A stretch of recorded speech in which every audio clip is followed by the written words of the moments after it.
Bonsoir à tous et bienvenue dans votre journal. Et ce soir, pour nous accompagner, Elanziz Hamidou, secrétaire départemental de l'UDFO. Bonsoir. Bonsoir. Alors, la réunion tant attendue par les représentants syndicaux de Mayotte a eu lieu hier. La réunion sur la clause de revoyure. On verra avec vous votre sentiment au lendemain des discussions dans ce journal, Elanziz. Avec nous également Chakila Youssouf, journaliste à KTV. Bonsoir Chakila. Bonsoir. Alors, on en parlait dans nos précédentes éditions, le Kwassa qui a fait naufrage ici aux côtes, au large de la Petite Terre, avec un bilan provisoire dont vous nous parlerez, et aussi les réactions de la population mahoraise par rapport à ce nouveau drame de l'immigration clandestine. On verra cela avec vous tout à l'heure. Mais d'abord, voici les titres de ce mercredi 30 septembre. Les états généraux du social sont lancés. Durant 3 jours, tous les acteurs sociaux vont se réunir pour faire le bilan et envisager les perspectives d'avenir en matière de social à Mayotte. Reportage dans votre journal. L'immigration n'en finit plus de donner lieu à de véritables drames humains. Devenues tristement banales, ces tragédies font cependant toujours réagir. Nous sommes partis à la rencontre de la population pour connaître leur avis sur la question. L'association humanitaire Handicap International tente actuellement de trouver de nouveaux donateurs à Mayotte. Depuis près de 3 mois, les recruteurs tentent de sensibiliser la population sur un territoire où la forte précarité n'empêche en aucun cas les valeurs de solidarité. Et ce matin débuté les états généraux du social qui se tiendront sur les 3 jours prochains. Objectif dresser un état des lieux du social à Mayotte, organisé par le Centre national de la fonction publique territoriale en partenariat avec la collectivité, avec le conseil départemental. Ces états généraux vont permettre d'aborder de nombreuses thématiques: jeunesse, enfance, famille, handicap, accès aux soins ou encore personnes âgées et insertion. Autant de problématiques qui seront mises sur la table en présence des acteurs sociaux. Les précisions dans ce reportage spécial de Pierre Bellucci, Abbas Alidi et Leslie Vimné. De nombreux acteurs sociaux attendaient ce moment avec impatience. Les états généraux du social ont débuté ce matin par une allocution d'ouverture, suivie par une analyse quantitative menée par le représentant régional de l'INSEE. Alors là, en fait, on a repris pas mal d'études qui avaient déjà été publiées en conférence de presse. L'idée, c'est de porter un diagnostic général sur la situation de Mayotte, tant sur les conditions de logement, sur l'emploi, sur l'économie, pour permettre à ce séminaire d'avancer. Nous, on est vraiment en éclairage des politiques publiques. Donc l'idée, c'est d'essayer de participer au diagnostic initial et de présenter les grandes données de cadrage qui permettent aux partenaires sociaux d'avancer sur des bases communes. Conditions de vie à Mayotte, logement, taux de chômage, illettrisme, confort des ménages, accès à l'eau. La réunion du matin a permis de mettre en avant de nombreux chiffres. Les acteurs sociaux ont notamment pris connaissance du fait que la richesse individuelle est 4 fois inférieure à Mayotte par rapport à la métropole. Le territoire est aussi très inégalitaire au niveau du revenu par habitant.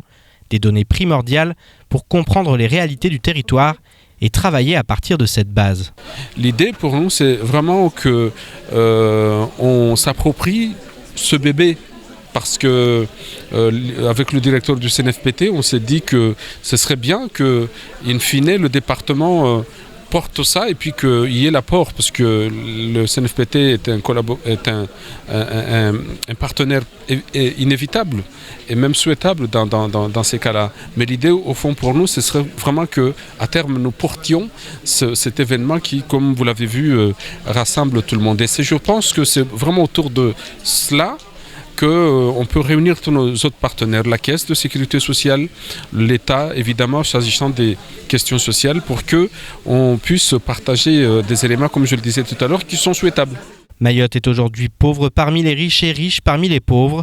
Le département jouit pour l'heure de peu de prestations sociales, mais cela devrait changer, notamment lorsque la population globale aura conscience de ses droits, d'où l'intérêt d'un tel événement. Nous voyons les naissances fortes des CCAS qui poussent, des emplois d'insertion qui poussent, de l'aide à l'accompagnement social, de l'accompagnement individuel, etc. qui poussent. Pourquoi ? Parce que c'est une nécessité. Donc pour nous, ces états généraux, comme je le dis, c'est un outil. Un outil pourquoi ? Surtout quand c'est organisé par le CNFPT. Ça veut dire que c'est une vraie programmation pour nos agents qui puissent avoir les formations nécessaires pour accompagner au quotidien, socialement, ces personnes, que ce soit l'enfance, la jeunesse, l'handicap ou la vieillesse. Parmi les échanges et les questions, beaucoup ont tourné autour de l'immigration clandestine, un véritable problème à tous les niveaux lorsque l'on aborde les réalités sociales. Chaque année, nous accueillons des populations étrangères, nous le savons. Nous, à Chirangui, 15% de nos effectifs scolaires, ça ne peut pas s'expliquer par des naissances. Impossible, on les a pas. Ce sont des arrivées massives des populations étrangères, entre guillemets. Ces populations sont là, doivent être scolarisées, doivent avoir des soins, etc. D'où la nécessité, mais bien sûr, de les évaluer chaque année, de savoir combien on en a pour faire une programmation en matière de construction scolaire, en matière de collecte de déchets, en matière de soins, etc. Mais si nous ne le faisons pas, nous aurons l'impression d'avoir une population de 2012 qui est chez nous à 8000 habitants, alors que si on devait le réévaluer aujourd'hui à 3,5, alors qu'on est plus qu'à 3,5, on serait à 9023 habitants, si on devait réévaluer en 2016 au 1er janvier. En effet, l'argent qu'alloue l'État aux collectivités est calculé en fonction des chiffres du recensement, d'où l'importance d'avoir des réestimations annuelles, même si cela semble pour l'heure bien compliqué. Faire des chiffres chaque année, on le fait nulle part. On fait des estimations de chiffres. Donc un recensement de la population quinquennale, c'est déjà un gros effort. Et un recensement de la population lui-même nécessite 2 à 3 ans de préparation. Donc il est peu envisageable de faire un recensement annuel. En revanche, la piste qui peut être explorée, c'est une réestimation des chiffres annuels. Ça c'est possible, c'est envisageable. C'est une question qui doit être ouverte. C'est envisagé pour le moment ? Pour le moment, la question n'est pas totalement ouverte, mais c'est une question qui commence à être discutée. Comme vous pouvez le voir, plus de 100 acteurs sociaux ont répondu présents. Au lendemain de la clause de revoyure et à l'aube d'éventuels mouvements sociaux généralisés, les États généraux du social débutent. L'occasion d'évoquer les réalités et les perspectives d'avenir en matière de social sur le département. 3 jours d'échanges et de discussions pour tous les acteurs sociaux qui doivent permettre de répondre aux besoins d'une population bien plus touchée qu'ailleurs par la précarité. Des états généraux qui ont réuni de nombreux acteurs sociaux. Et Léonzès, est-ce que vous y avez pris part ? Bien sûr qu'on y prendra part, mais c'est pas là la question. La question, c'est de savoir est-ce que ça sert à quelque chose de tout le temps déplorer, dire que ça va mal à Mayotte, il faut ça, ça et ça. Les Mahorais en ont marre de ces états généraux qui n'en finissent pas. Donc moi je l'ai tout le temps dit, on doit pouvoir transformer les mots, les pensées, tout ça là en action. Mais à Mayotte ici c'est pas ça. Il n'y a pas d'action, il n'y a rien. Donc c'est tout le temps des états généraux pour dire des choses. Oui. Qui ne sont pas suivis d'effet selon vous. Voilà, il n'y a rien. À chaque gouvernement qui arrive, on recommence les états généraux. La population de Mayotte en a marre de recommencer les états généraux. On a besoin de politique publique, on a besoin de réelle volonté politique de développer le département. Donc aujourd'hui, moi j'ai pas ce sentiment-là qu'il y a une réelle volonté politique. Mayotte est devenu département d'outre-mer, oui, mais point à la ligne. Il n'y a rien qui s'ensuit. Donc les Mahorais sont sur le trottoir, sur les bancs de touche et tout ça. Ils ne sont pas dans l'action, ils ne sont pas acteurs du développement de leur département. Donc, quelque part, on leur a confisqué ce développement-là qui a été tant promis des années et des années. Donc, aujourd'hui, il est l'heure de démarrer le développement et il est l'heure aussi de passer à l'action. Il est l'heure aussi de passer à des décisions politiques avec de la bonne volonté. Parce que jusqu'à aujourd'hui, les états généraux, c'est bien, où ça part d'une bonne intention, oui. Mais écoutez, souvent, les bonnes intentions, elles sont là, mais les faits, les résultats ne sont pas là. Donc aujourd'hui, en termes de résultats, il n'y a rien qui est fait, il n'y a rien. Quoi. Donc moi, je ne peux pas... vous satisfaire satisfaire, dire que je suis content de ces états généraux, alors que la population de Mayotte souffre. Il y a le chômage, il y a tous les records en matière de pauvreté, de chômage, de tout. Quoi. Donc on souffre de tous les maux ici dans ce département, et à chaque fois, on recense, mais on ne trouve pas le bout du tunnel, on n'a pas de résultat. Donc moi aujourd'hui, je demande au gouvernement et aux autorités publiques de songer vraiment à une politique d'action, mais pas une politique de gagner du temps, perdre du temps. Alors, on en parlait justement hier, la clause de revoyure. La réunion a eu lieu hier à Paris en présence des représentants de l'État et des représentants syndicaux, certains de Mayotte. Vous, avec ce qui en est ressorti, quel est votre sentiment actuellement, Elandise? Satisfait? Pas satisfait? Ben écoutez, vous voyez que je suis à Mayotte alors que ça s'est tenu là-bas parce que ça sert à rien d'aller à Paris. Ça sert à rien d'aller écouter des conclusions ou des choses qu'on nous impose. Donc, j'ai pas cette impression-là qu'on est écouté. J'ai l'impression qu'on nous impose le développement de Mayotte. C'est nous, les Mahorais, qui devront imposer au gouvernement la bonne marche des choses. On ne veut pas ça là, petit à petit. Depuis 2011, on devrait commencer petit à petit. On n'a pas commencé. Donc, ce n'est pas en 2015 qu'on va nous raconter de petit à petit. Donc, s'agissant des thématiques qui ont été abordées là-bas, nous, Force ouvrière, on est très déçus des annonces qui ont été faites. Et d'ailleurs, ça a été un peu maladroit. Comme je le dis, ça ne servait à rien d'aller. Ça servait tellement à rien du tout que les débats n'étaient même pas clos, que tous les journalistes étaient au courant de ce qui s'est dit, des conclusions et tout ça. Vous savez, ça c'est pas du respect. Respecter les gens qui ont fait le déplacement, qui ont payé le billet avec leur deniers personnels, parce qu'il faut le dire, l'État n'a pas avancé les sous pour les syndicalistes qui sont allés donc pour vous, ils sont partis, les dés étaient déjà jetés?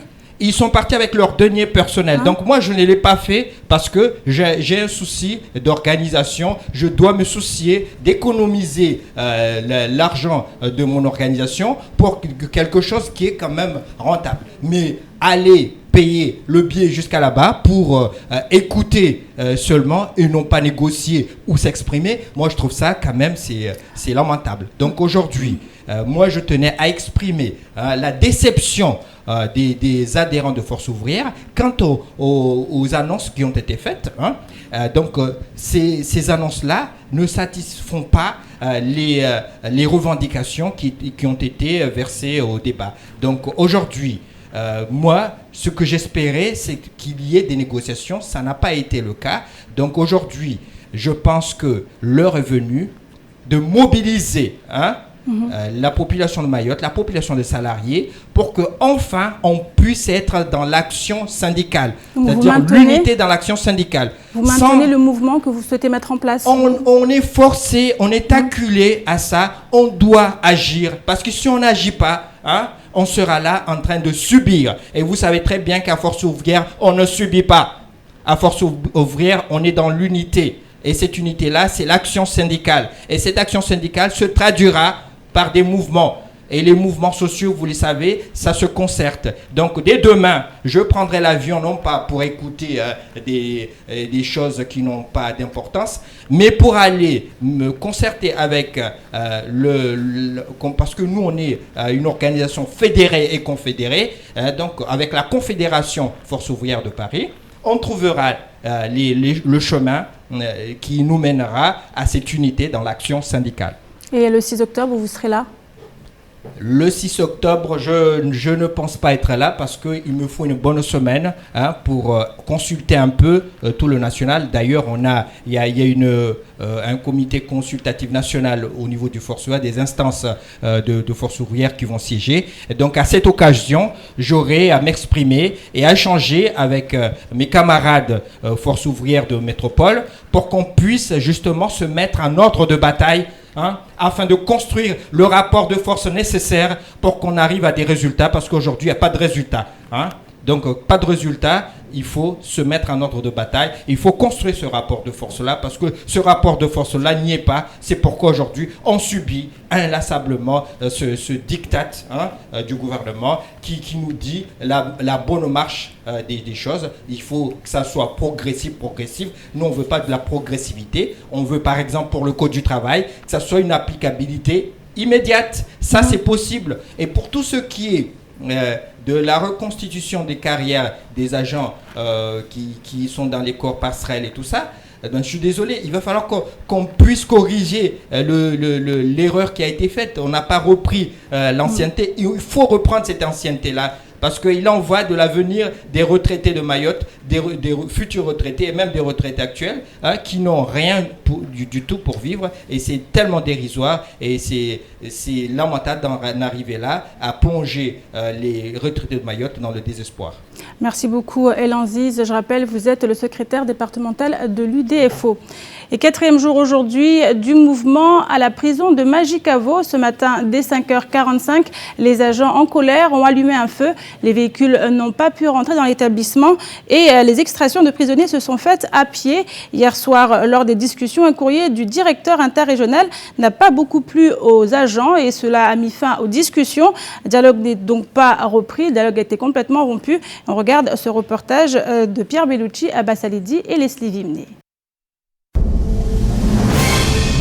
Hier soir, des discussions se sont tenues entre la direction et les agents du centre pénitentiaire. Une lettre du directeur interrégional a été soumise aux représentants syndicaux. Conscient que la situation se trouve dans une impasse, il confie vouloir tout mettre en œuvre avec les agents pour sortir de cette difficulté. Pas suffisant pour les représentants syndicaux qui souhaitent plus de concret. Nous, on attend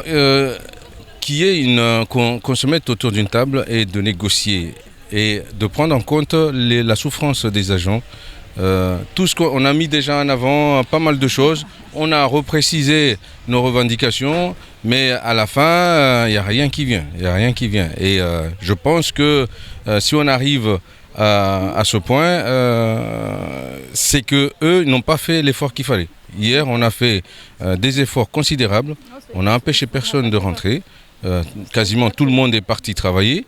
Et à la fin, on revient au même point. Dans son courrier, le directeur interrégional confie qu'il sera sur le territoire entre le 26 et le 28 octobre, ce qui ne plaît pas outre mesure aux agents. Voici askanora baka marqué restriction budgétaire et pourtant sur le bia j'ai mort à fagnetin. Voici je marqué bit de wai. Et wa vanta le 26 le 28 hombali be voici des kusudi atwamba waya j'ai mort à fagnetin maori. Oui, quand je fais un maore na keti ho a régler problème za be a sujet on a fanya tin na keti kama ho alio na repetu de marqueza tourista ho. Vers 13h, les gendarmes mobiles sont arrivés sur place pour ouvrir les portes du parking. Les pompiers ont quant à eux éteint le feu dans une ambiance calme et sereine. Aucun affrontement n'a eu lieu et les représentants syndicaux croient toujours au dialogue social. On demande un détachement d'ici vendredi pour qu'on se mette autour d'une table avec tout le monde, qu'on essaie de trouver les solutions avec Paris. Mais si on n'est pas détaché, c'est pas possible. On ne pourra pas avancer. Donc voilà. Nous, on voit que ce qui est proposé là actuellement, aller sur une visio avec le DI, pour nous, c'est du temps perdu. On n'a pas envie d'y aller. Pour le moment, les représentants syndicaux ont en effet refusé la visioconférence avec le directeur interrégional. Ils apposent 3 conditions pour que celle-ci se tienne. Ils souhaitent ainsi le détachement des délégués syndicaux et que le directeur du centre pénitentiaire de Mayotte n'y prenne pas part. Ils veulent également que les gendarmes mobiles s'en aillent et semblent sur ce point avoir obtenu gain de cause puisque vers 17h, ils ont quitté les lieux. Demain matin à l'aube, les agents seront une nouvelle fois devant le parking pour connaître la décision de la direction quant à leurs conditions.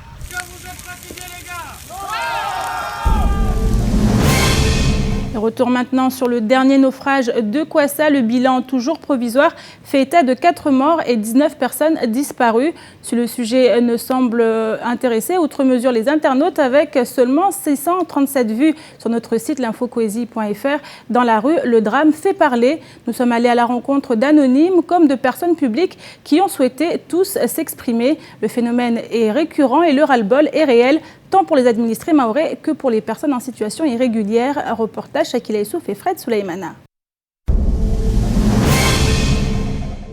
Les derniers reportages sur le drame de l'immigration clandestine ont fait réagir bon nombre d'administrés. Certains natifs d'Anjouan ne conçoivent pas que l'on dise que les Anjouanais meurent de faim chez eux. La question est selon eux plus d'ordre politique. Moi je suis venu de Numakele à Ngojou et puis si j'entends le mot qu'il n'y a pas quelque chose là-bas à manger, non, j'accepte pas ça. C'est pas vrai. Tout, on a de patates là-bas, on a de manioc, on a de frappé, on a de mangue, on a de songe. Tout, on a là-bas. Mais si le songe, vous avez planté le songe, qui va l'acheter? Ainsi que le gouvernement, il ne fait pas des efforts pour payer leurs employés. Pour les Mahorais propriétaires terriens, c'est l'enfer. Ils disent se faire déposséder de leurs terres alors qu'ils accueillent ces familles par hospitalité. Bon nombre se font voler leurs récoltes dans les champs ou se font agresser et n'hésitent pas à mettre directement en cause l'immigration clandestine, au point de ne plus se soucier du sort des familles clandestines. Ils en font un peu trop. Avant, on les a accueillis comme il fallait, mais le jour d'aujourd'hui, ils abusent. Ils y vont dans nos champs, on plante des bananes et des maniocs, on cultive et ils arrivent, ils nous prennent tous nos biens. Donc quand on leur dit, ils sont contre nous, ils sont pas contents, ils sont pas d'accord avec nos raisons, quoi. Donc les jours d'aujourd'hui, c'est pour ça qu'on s'en fout de leur vie, quoi. On s'intéresse pas à eux. Du côté du deuxième adjoint du Grand Cadi, Ridjali Issa, les personnes qui risquent leur vie à tenter la traversée sont en tort. Il s'appuie sur la religion et explique que dans le Coran, les personnes qui prennent ce genre de risque sont considérées comme suicidaires et comme le suicide est interdit et le danger réel. S'ils meurent noyés, les passagers des Kwassa sont dans le péché. Ibahati bolelo do mufa ba ukakala zonta hata anda pasha videte mba suja maana waede ajula mwenyewe na kwanza ndongo swafi la mungalia harmo sharia au harmo islamu yani na mungalia harmo islamu sonamba maru wao nyodo ajula maana wasujamba videte kaishindi binga watu wa para 40 niyo swaba hiza wasuja hatu hopo hana sofu ana tsama gambeni bao wafu ha mta pande za mtara mtamboro ne gendarmerie karibu wabo safeti torongomba gendarmerie sufanya hazi au kesfanya hazi.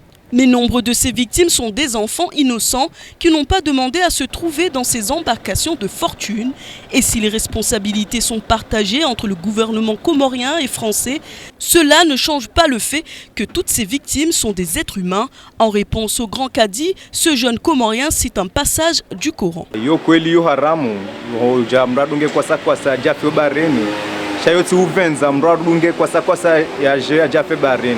Kamra sijua male mauti ya mtu ilio mkasoendra be amwe Qur'ani rongolwa ukafantashifu fil ardi wandwa zunguhe amwe shibane shansi wandwa pare manashtu wale.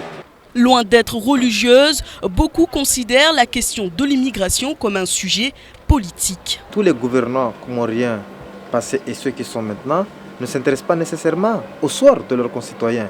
Quand vous avez des milliers et des milliers de morts entre Anjouan et Mayotte et que ce sont les gouvernants comoriens, les responsables politiques de l'Union des Comores qui incitent, qui invitent leurs concitoyens à prendre des Kwassa et venir à Mayotte, forcément ça ne peut que être désolant. Donc les Mahorais ne s'intéressent pas nécessairement. Je ne sais pas s'ils ne s'intéressent pas nécessairement, mais ils se disent mais pourquoi les gouvernants, pourquoi les responsables politiques ne font rien pour leurs concitoyens pour qu'ils restent chez eux. Alors Chakila, on l'a vu dans le reportage, les réactions sont assez vives concernant ce sujet d'immigration clandestine. Exactement, on a recueilli de vives réactions et aussi très riches. Et là, ce qui est intéressant, c'est que pour la première fois, que ce soit les familles immigrées ou les familles mahoraises, mettent des mots sur leurs souffrances.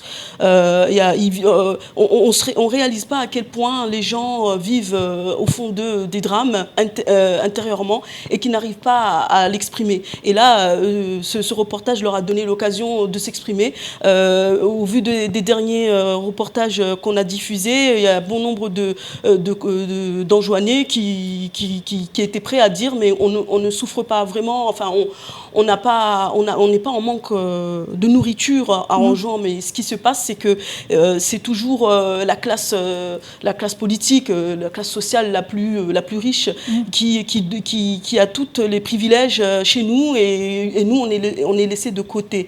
Donc voilà. Une mauvaise répartition des richesses en fait.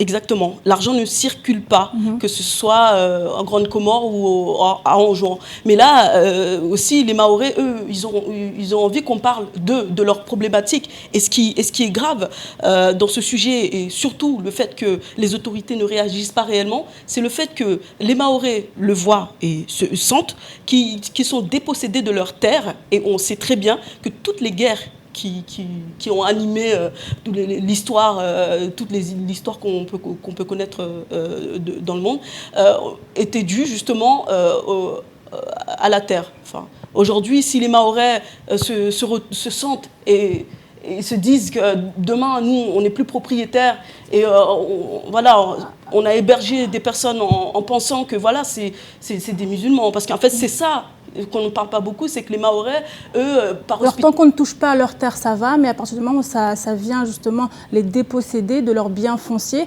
là, les Mahorais, comment ça se passe alors? Parce qu'ils sont des immigrés clandestins, alors comment peuvent-ils s'approprier les terres de Mahorais? Mais au départ, quand ils arrivent, vous savez que les Mahorais aiment accueillir les gens, c'est avec grand cœur qu'ils vont les accueillir et ils veulent les aider pour pouvoir leur donner un endroit pour vivre. Mais c'est dans le côté, on se dit, les Anjouanais, c'est des musulmans, on est des musulmans, c'est nos frères, c'est nos sœurs, on les accepte. Et après, au fur des années, 10 ans, 15 ans, il y en a beaucoup. Même le cadi qui a parlé, parce que là, il a parlé en tant que cadi, il a parlé religieusement, mais lui, il est aussi impliqué, il fait partie des propriétaires qui ont des terrains à Bouéni qui ont été saccagés. Donc, pendant tout son interview, il a aussi voulu parler de sa souffrance, de ce qui lui arrive. Donc, et à un moment donné, il faudrait absolument, et ça c'est le rôle de l'État, c'est qu'il intervienne pour arbitrer, parce que on le sait, et ça c'est inévitable, c'est que ça va péter. Merci beaucoup Shakila pour ces précisions. Et ce samedi 10 octobre, la joie et la bonne humeur seront au rendez-vous sur la place des Congrès de Pamandzi en Petite Terre. L'espace Info Énergie organise en effet la fête de l'énergie, un événement qui a pour but de sensibiliser les particuliers à la rénovation énergétique. Différents partenaires seront bien sûr présents. Ces derniers mettront ainsi en avant tous les moyens existants pour économiser l'énergie et inciter les visiteurs à adopter des comportements plus respectueux de l'environnement. Un sujet signé Shakila Essouf et Fred Souleymana. Les économies d'énergie restent le meilleur moyen de garantir les ressources naturelles. La deuxième édition de la fête de l'énergie est un événement national et rassemble tous les espaces info-énergie de métropole et des Outre-mer. Le but est de sensibiliser les particuliers sur la thématique de la rénovation énergétique afin notamment de les inciter à faire des économies sur leurs factures. De nombreux ateliers vont ainsi voir le jour, place des Congrès à Pamandzi. Pour sensibiliser les jeunes à comment économiser l'énergie à la maison, sur par exemple des éco-gestes que peuvent faire les enfants. On a des animations avec des quiz, des coloriages sur les énergies renouvelables, un jeu de plateau sur la mobilité, puisqu'économie d'énergie, ça concerne aussi les transports. Donc comment favoriser les déplacements par exemple à pied, en vélo, en trottinette, voilà. Prendre conscience et adopter de nouveaux comportements. La population est la seule à pouvoir préserver les ressources naturelles en gaspillant le moins d'énergie possible. Plusieurs activités seront ainsi proposées pour les participants avec notamment la fameuse roue de l'énergie. Les danseurs aussi seront présents pour animer l'événement qui se terminera sur une grande tombola. L'espace Info Énergie et ses partenaires sont mobilisés toute la journée. On fait aussi appel à des particuliers qui vont venir témoigner lors d'un débat sur quels travaux ils ont pu mener chez eux, comment ils ont été aussi accompagnés par l'espace Info Énergie qui a cette mission de renseigner mais aussi d'accompagner les particuliers sur les travaux qu'ils peuvent faire à la maison. Cette deuxième édition de la fête de l'énergie verra le jour grâce à un partenariat avec l'EDM, l'ADEME, l'ADEAL, les naturalistes, le conseil départemental. En amont de la fête de l'énergie ce samedi 3 octobre, l'espace Info Énergie de Mayotte organise une visite technique sur le thème de la rénovation énergétique. Et réunion demain entre la préfecture et la police. Les médecins toujours pessimistes quant au sort du jeune homme agressé à coups de marteau. C'est également dans l'actualité de ce mercredi 30 septembre. Les précisions avec Pierre Bellucci. Lundi vers 5h45 à Mamoudzou, un adolescent de 17 ans et originaire de l'abattoir attendait son bus lorsque deux jeunes apparemment aussi originaires de l'abattoir l'ont agressé en le frappant à coups de marteau au niveau du crâne. Les secours et la police sont rapidement intervenus et le malheureux, très grièvement blessé, a été transféré aux urgences du centre hospitalier. Son pronostic vital est aujourd'hui toujours engagé et les médecins seraient à présent très pessimistes. En attendant, les deux protagonistes étaient activement recherchés. L'un d'entre eux se sera présenté spontanément hier au commissariat de police, alors que son complice âgé de 17 ans, scolarisé au lycée professionnel de Kahani et supposé être l'auteur des coups de marteau, a été interpellé sur son lieu de stage à Kaweni. Tous deux ont été placés en garde à vue. Pour l'heure, l'évacuation sanitaire de la victime vers La Réunion est impossible en raison de son état de santé. S'il venait à disparaître, les qualifications légales pourraient alors passer de violences aggravées avec arme à homicide. Au mois de juin dernier, une fronde au commissariat s'était produite suite à un courrier adressé au préfet par le commissaire, décrivant les problématiques rencontrées en zone police et relatives aux phénomènes délinquants. Philippe Misignac y évoquait l'implication des mineurs, les étrangers, les vols par effraction et autres violences, sans oublier le rôle majeur des drogues non classifiées. Il y évoquait la police municipale peu structurée et sans moyens et l'insuffisante prise en charge des mineurs délinquants avant de se tourner vers sa propre circonscription et les problèmes internes au commissariat. Une petite phrase abordant le niveau moyen voire faible des policiers mahorais intégrés avait mis le feu aux poudres. Suite à l'affaire, une réunion avait même eu lieu dans l'hémicycle en présence des élus et des représentants syndicaux de la police. Depuis, les choses se sont calmées, du moins dans les médias, puisque demain le sujet des tensions au commissariat devrait revenir sur le devant de la scène lors d'une réunion qui se tiendra à la préfecture entre les principaux concernés et les représentants de l'État. Et enfin, un coup de projecteur sur un type d'action très habituel pour les passants en Hexagone. La Croix-Rouge, la Ligue contre le cancer ou encore Amnesty International, tous possèdent des recruteurs de donateurs qui parcourent les rues pour trouver des fonds susceptibles d'aider ces associations. À Mayotte, Handicap International s'est essayé à l'exercice en lançant un programme d'information, de sensibilisation et de mobilisation. Reportage signé Shakila Issouf, Pierre Bellucci et Leslie Vimné. Depuis près de 2 mois et demi, la société Direct Sud officie en tant que prestataire de services en faveur de l'association humanitaire Handicap International. Dans ce cadre, des recruteurs parcourent le chef-lieu pour trouver des donateurs, comme nous l'explique le référent à Mayotte. Nous sommes chargés de mettre en place des programmes sur Mayotte d'information, de sensibilisation et de mobilisation. Donc il s'agit d'aborder les gens afin de leur présenter l'association, de les sensibiliser à la cause de l'association. En l'occurrence, actuellement, il s'agit d'Handicap International. Et puis de mobiliser ces personnes auprès de l'association en leur proposant de remplir un petit bulletin de soutien, comme celui-ci, voilà, avec leurs coordonnées, et qu'ils inscrivent une petite somme, la somme de leur choix, quelques euros qui ne les dérangent pas, qui seront prélevés sur leur compte tous les mois par prélèvement automatique. Et on espère le plus longtemps possible. L'association Handicap International a notamment permis d'ouvrir le service de prothèse au CHM de Mamoudzou. L'association prend ainsi en charge 15% des personnes en situation de handicap sur le territoire national et dans le monde, avec des missions bien précises. L'aider à ce qu'une petite fille soit équipée d'une prothèse, qu'elle ait accès à des soins, qu'elle ait une rééducation, un accompagnement, soutien psychologique, qu'on puisse l'aider à retrouver une vie digne, qu'elle puisse vivre debout, comme c'est le slogan de l'association, c'est-à-dire redonner du soleil à un enfant, à une personne qui souffre, voilà, qu'elle ait droit à une vie digne, normale. Les passants comme cet homme semblent conscients de la difficulté que rencontrent les recruteurs de donateurs, mais aussi et surtout de leur utilité.